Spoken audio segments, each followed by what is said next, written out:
This is TOS Television, your digital-first Pan-African news network. I am Abigail Ukmade, and this is Africa Now. Ugandans are crossing to Kenya to undergo female genital mutilation as a way to escape tough penalties against the practice in Uganda, the government has said. FMG, as it's called, where the genitalia of a woman is cut for non-medical reasons, is prevalent among the Sabini and Pokot in Uganda, despite having been outlawed in Uganda in 2010.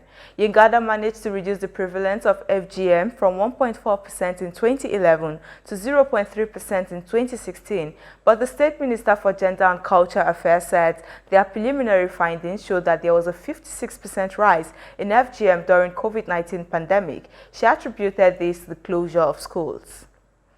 Now, the Gambian government has been asked in a report by human rights groups to pursue charges against those responsible for criminal abuses under former President Yahya Jammeh's 22-year rule. Rights groups have long pushed for prosecutions for the litany of alleged crimes, such as the use of death squads and rape committed during Jammeh's time in office, which ended in 2017. The 14,000-page document was handed on Thursday by the Truth, Reconciliation and Reparations Commission to President Adama Barrow 9 days before a presidential election. The commission said 240 to 250 people died at the hands of state or its agents.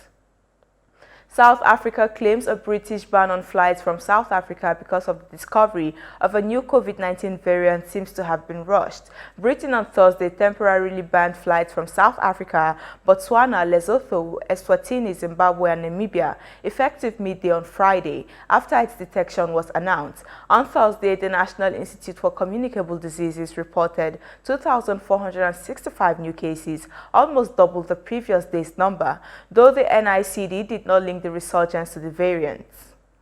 Several days of intercommunal fighting in the Sudanese region of Darfur have left at least 43 people dead, 46 villages burned and looted, thousands displaced and several people reportedly missing, including children, confirmed the United Nations on Thursday. The conflict broke out last week between Arab nomadic herders and farmers from the Jebel Moon in West Darfur. Meanwhile, thousands of Sudanese protested in the streets of Khartoum and other cities on Thursday, keeping up the pressure on military leaders after they struck a deal to bring back a civilian prime minister disposed in a coup 1 month ago. Now, Burkina Faso's President Roch Kabore, in a speech on Thursday night, pledged to end dysfunction within the military as the nation braced for more protests demanding Kabore's resign for failing to rein on militants linked to Al-Qaeda and the Islamic State. 3 Burkina Faso soldiers died and 11 militants were killed during an attack on the troops on Wednesday, the latest of 3 attacks since November 14 that have killed over 60 security forces and more than a dozen civilians. This is your digital-first Pan-African news network, TOS Television. You're watching Africa Now. Business and more coming your way after the break. Just stay tuned.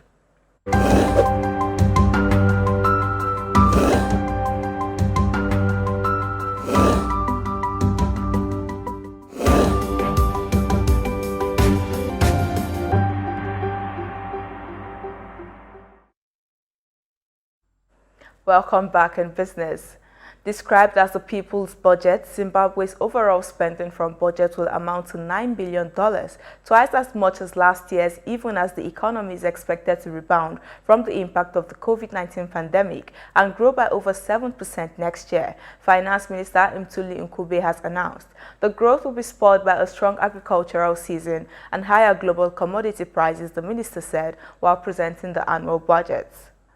Now, public universities in Kenya whose graduates fail to secure jobs within a year face reduced cash from the state under a proposed funding formula based on performance. The new funding structure comes in a period when Kenya has witnessed a jump in the number of universities and campuses, as well as degree courses, most liberal arts that offer little opportunities in the competitive job market. The formula signals reduced allocations to the universities with courses that are not marketable in the job markets.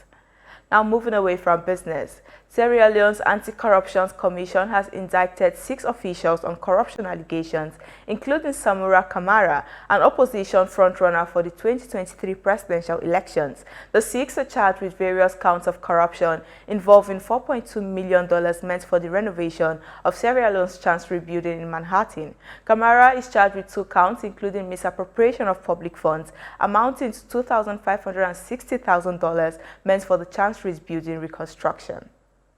Now a restored road connecting two ancient Egyptian temple complexes in Karnak and Luxor was unveiled on Thursday in a lavish ceremony aimed at raising the profile of one of Egypt's top tourist spots. The procession to reopen the 2.7-kilometer road included a reenactment of the ancient Opet festival, where statues of Theban deities were paraded annually during the New Kingdom era in celebration of fertility and the flooding of the Nile. Egypt's tourism, a crucial source of jobs and hard currency for Egypt's revenues, plunged to about $4 billion in 2020, down from $13 billion in 2019.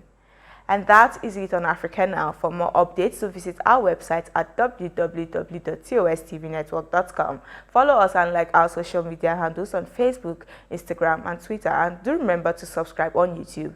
Do stay with us and enjoy more programs on TOS Television Network. I am Abigail Okmade. Thanks for watching.